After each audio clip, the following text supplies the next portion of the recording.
Hi friends, welcome back to our channel సంకల్పం. ఈరోజు మన రెసిపీ సగ్గుబియ్యం పాయసం. సబూతన పాయసం అనేది అన్ని వయసుల వారు ఆనందించి ఒక ఆహ్లాదకరమైన తీపి వంటకం. పూజ పూర్తయిన తర్వాత దేవుడికి నైవేద్యంగా పండుగల గల సమయంలో కూడా దీన్ని తయారు చేస్తూ ఉంటాం. ఇది సాధారణంగా సిద్ధం కావడానికి దాదాపు 30 నిమిషాలు పడుతుంది. మరియు రుచి కోసం బాదం పప్పు, జీడిపప్పు, ఎండు ద్రాక్ష మరియు కొన్ని ఏలకల పొడి చల్లడం ద్వారా దీన్ని తయారు చేస్తాం. మనం చేసే సగ్గుబియ్యం పాయసంలో న్యూట్రిషన్ 240 క్యాలరీస్ ఉంటుంది. అందులో protein 2 grams, fat 11 grams, carbohydrates 32 grams, fibre అస్సలు ఉండదు. సగ్గుబియ్యం పాయసం తయారు చేయడానికి కావలసిన పదార్థాలు: సగ్గుబియ్యం, బెల్లం, పాలు, నీళ్ళు, ఏలకల పొడి, జీడిపప్పు, ఎండు ద్రాక్ష, బాదం పప్పు. ఈ సగ్గుబియ్యం పాయసంని ఎలా ప్రిపేర్ చేయాలో చూద్దాం. ముందుగా ఒక అరకప్పు సగ్గుబియ్యం తీసుకొని ఒక మందపాటి గిన్నెలో వేసుకోవాలి. ఆ సగ్గుబియ్యంలో 2 కప్పుల వాటర్ పోసుకోవాలి. ఈ సగ్గుబియ్యాన్ని ఉడికించుకోవాలి. సగ్గుబియ్యం సాఫ్ట్గా అయ్యేంత వరకు మంటని మీడియం ఫ్లేము, లో ఫ్లేము, హై ఫ్లేమ్లో మార్చుకుంటూ సగ్గుబియ్యాన్ని ఉడికించుకోవాలి. ఇలా కంటిన్యూస్గా సగ్గుబియ్యం అనేది గడ్డలు కట్టకుండా, అలానే గిన్నెకి అడుగంటకుండా కంటిన్యూస్గా ఇలా తిప్పుతూ ఉండాలి.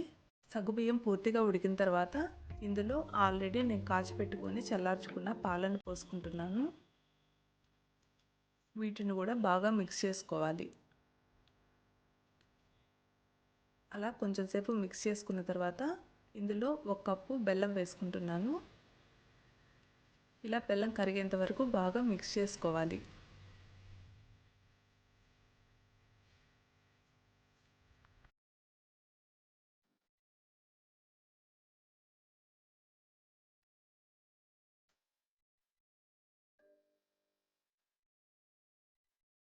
బెల్లం అనేది పాయసంలో పూర్తిగా కరిగిపోయింది.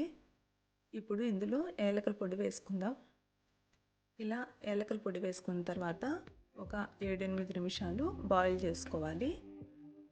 ఇప్పుడు స్విచ్ ఆఫ్ చేసుకుందాము. ఇక్కడ నేను బాదం పలుకులు తీసుకున్నాను. మీరు కావాలంటే జీడిపప్పు, ఎండు ద్రాక్ష కూడా తీసుకోవచ్చు. ఈ బాదం పలుకుల్ని నెయ్యిలో బాగా రోస్ట్ చేసుకోవాలి.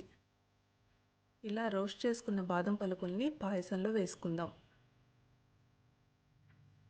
మంచి స్మెల్ కూడా వస్తుంది. పాయసం చాలా టేస్టీగా ఉంటుంది.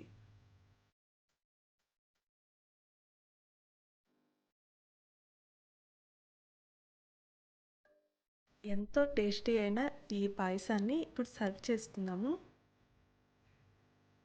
ఈ పాయసం వేడివేడిగా తిన్నా లేదా చల్లగా తిన్నా కూడా చాలా టేస్టీగా ఉంటుంది. ఈ సగ్గుబియ్యం పాయసం తీసుకోవడం వల్ల మన శరీరంలో ఉండే వేడిని తగ్గిస్తుంది.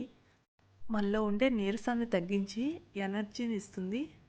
సగ్గుబియ్యం సాఫ్ట్గా అవుతుంది కాబట్టి మనకి ఈజీగా డైజెస్ట్ అవుతుంది. ఇది కనుక మీకు నచ్చినట్లయితే లైక్ చేసి మీ ఫ్రెండ్స్కి, ఫ్యామిలీ మెంబర్స్కి షేర్ చేయండి. అలానే ఫస్ట్ టైం చూస్తున్న వాళ్ళైతే మన ఛానల్ని సబ్స్క్రైబ్ చేసుకోండి. Thank you for watching.